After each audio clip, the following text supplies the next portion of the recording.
Today I am going to explain the poem for class 7th, Voices of the Air, written by Catherine Mansfield. Catherine Mansfield is a sensitive kind of a poet. In this poem, she describes the beauty of the sound of the air that she feels in her life. I'm going to be bilingual in this video as well, and you can actually learn what each and every stanza mean by actually listening to me. In the first paragraph, Catherine is saying that moment is very rare. Rare का मतलब होता है कम.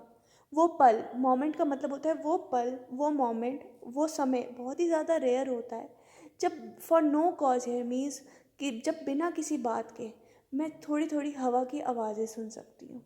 So Catherine Mansfield is also wanting us to draw attention towards the beauty of the nature and the sound that nature and silence has. Because जब हम daily life में होते हैं, हम बहुत सारी चीज़ें सुनते हैं, we are not able to actually get peace मतलब शांति. तो यहाँ पर कैथरीन मैन्सफील्ड कहती है जब मेरे को वो मोमेंट मिलता है जब बहुत शांति होती है तो मैं एयर की आवाज़ भी सुन सकती हूँ.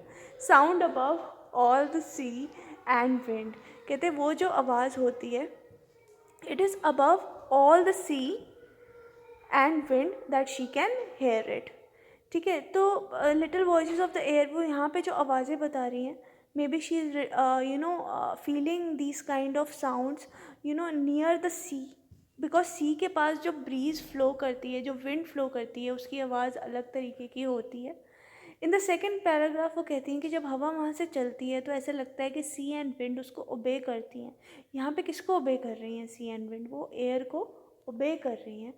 एंड ऐसे लगता है कि वो एयर को और ज़्यादा म्यूज़िक और नोट्स ऐड कर रही हैं. डबल नोट्स का यहाँ पे मतलब है कि एक प्रोलॉन्ग तरह का गाना वो गा रही हैं सी के साथ मिलके हवा, और सी उनको ओबे कर रही है. Of double basses content to play a droning chord for the little throats.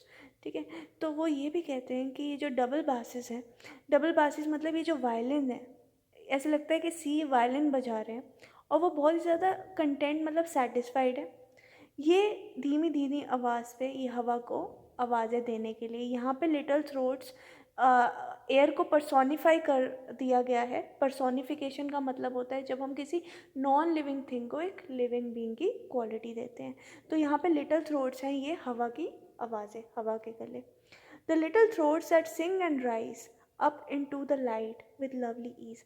और ये जो हवा की जो आवाज़ है, धीरे धीरे जब वो सी के ऊपर होती है, ब्रीज के फॉर्म में, विंड के फॉर्म में, धीरे धीरे ऊपर की तरफ जाती है, स्काई की तरफ. Up into the light का मतलब यहाँ पर है मून लाइट की तरफ, स्काई की तरफ जाती है बहुत ही आसानी से. विद लवली ईज मतलब without any force. And a kind of magical sweet surprise to hear and know themselves for these. आप सबने बच्चों टाइड्स के बारे में पढ़ा होगा ज्योग्राफी में. You know that the water is always rising towards the moon. In the same manner the poetess is describing the unseen things that the air is moving up towards the sky. और वो एक बहुत ही magical feeling देती है. Students like when you watch the Disney movies, आप देखते हो tides are shown, lights are shown, everything magical is shown. So over here also little voices of the air are shown. So वो ये भी कहते हैं for these little voices the bee, the fly, the leaf that taps, the pot that breaks. कहते हैं इन्हीं छोटी छोटी वॉइसेस के लिए बी और जो फ्लाई होती हैं, जो मक्खियाँ होती हैं, जो पत्ते होते हैं जो टैप्स करते हैं, और जो फूल होते हैं जो ब्रेक करते हैं, जिनके अंदर बहुत सारे पोलन ग्रेन होते हैं. The breeze on the grass tops bending by the shrill quick sound that insect make. ऐसे लगता है कि वो जो धीरे धीरे जो इंसेक्ट आवाज़ें निकाल रही हैं, उनकी आवाज़ों को और ज़्यादा इफ़ेक्ट देती है वो हवा. तो ये जो छोटी छोटी आवाज़ें हैं मैं फिर से एक्सप्लेन करूँगी. Sorry for the disturbance in the last paragraph. For these little voices, इन्हीं छोटी छोटी हवाओं को ऐड ऑन करती है. जैसे सी ने उनको और एक और ब्यूटी दी जब बी बज़ करती है. जो फ्लाइज होती हैं, जो बटरफ्लाइज होती हैं, अलग इंसेक्ट होते हैं, उनकी भी आपको आवाज़ें सुनाई देती हैं. Buzzing sounds of the bees we से. इनको आवाज़ों को और इफ़ेक्ट देते हैं हवा.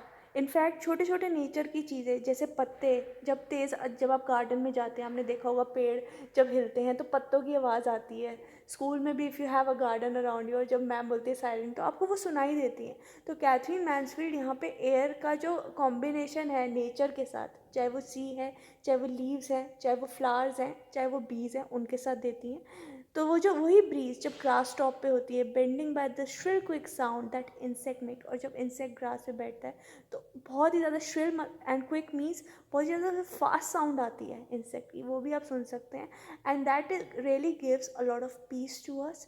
सो we can wrap up this stanza, we can say that Catherine Mansfield is describing the beauty of the air of nature in this poem. Thank you.